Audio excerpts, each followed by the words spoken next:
When the enemy is on your doorstep, sacrifices must be made. This is home for a platoon from Ukraine's 92nd Brigade. They've a few small rooms in an abandoned house. They're crammed in tight. Meals are eaten standing up. Not that Senior Lieutenant Eugene Gromadsky gets to spend much time here. He's had only 2 hours sleep, but again needs to head out to the front. There's a Russian counterattack underway. This war has shaken the world and Ukraine, but the 22-year-old lieutenant hasn't wavered. He's been fighting since the war's very beginning.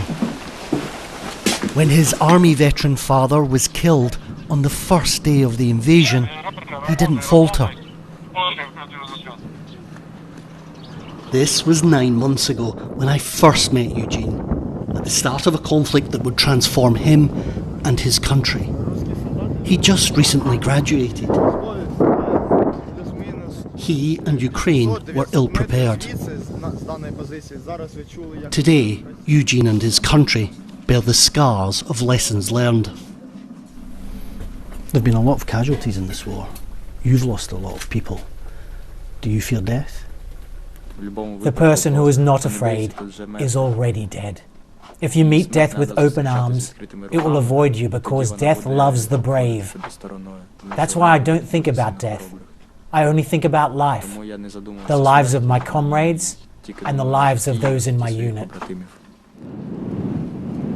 These are the men who have Eugene's back, who stand at the ready in this winter wasteland, exposed to Russian firepower and the elements. They're trying to halt a Russian breakthrough. There's hardly any cover here, so they move as fast as the cold allows, knowing that Russian guns will soon find them. The enemy's positions are being hit by fire. They're trying to advance, but our artillery is helping our infantry with a counter-offensive. And we will keep fighting until the end. It's our land. It's our blood. Time is up. The Russians are targeting them. Let's go there. Their aim for now is off, but it's closing in. Artillery strikes a nearby tree line. Eugene's comrades hit the trenches. There's fierce fighting up ahead. The Ukrainians have taken a lot of ground here. But for all the sophisticated weaponry and all the ammunition, this is what it comes down to in the end. Men, mud, and an enemy which is within rifle range. Ukraine is still advancing here, but winter is coming, and the next few months are going to be a slow, hard grind. But in these conditions, it's tough maintaining momentum. When Ukrainian soil turns into soup, regaining every step of territory is a slog. We need to work on that village over there.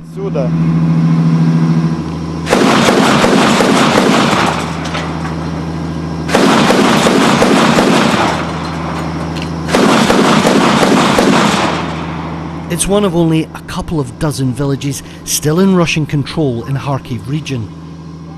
Every day is a battle for the upper hand. The road they must travel is dangerous, pitted with Russian hits and misses. In the freezing cold, everything is an effort. They've lost men on this route. And the bitterest months still lie ahead here. Other than a tank, this armoured personnel carrier is about the only thing that can get through this thick mud. And as you can see, even it's struggling. The men have done a lot of miles in this vehicle and they credit it with saving their lives when they were hit from a grenade launcher. As we move along this front line, Eugene shows me on his phone what they're up against. This is the same armoured personnel carrier that I'm in now. This was earlier though, and you can see how close the fighting is. There are 20 odd Russians in this building there, and this is Eugene and his men opening fire on them. None made it out alive. Movement is spotted.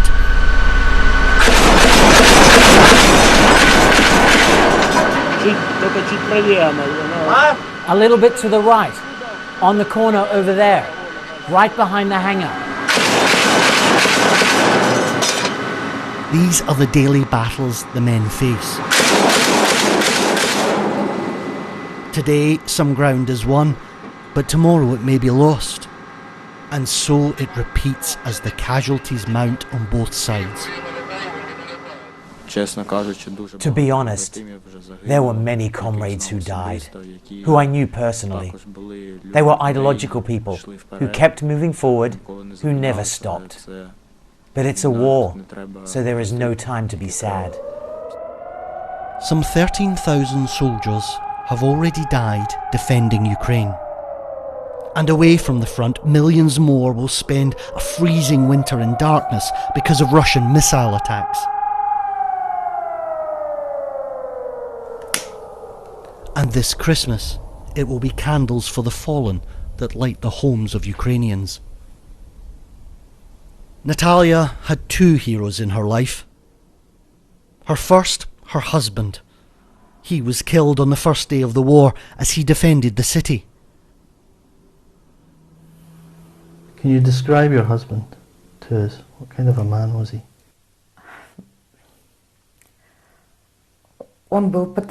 He was a patriot, a real patriot of our country. He was a Ukrainian. You must miss him. A lot. I miss him a lot.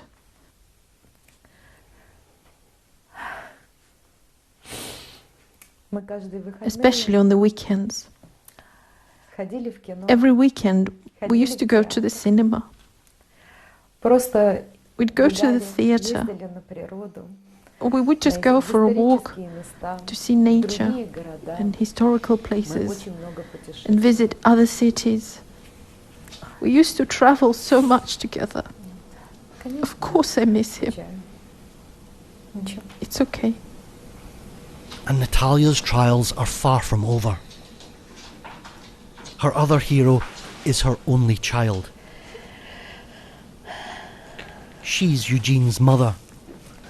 The young lieutenant fighting at the front, seen here with Oleg, his father, who died in battle. She has given everything for Ukraine. 9 months into this war, do you have a message for other Ukrainian mothers?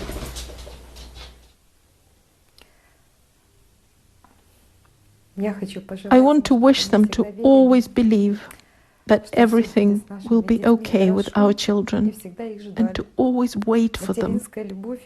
Mother's love is a big power. We need to believe that everything will be fine. Surely. Quentin Somerville, BBC News, Kharkiv.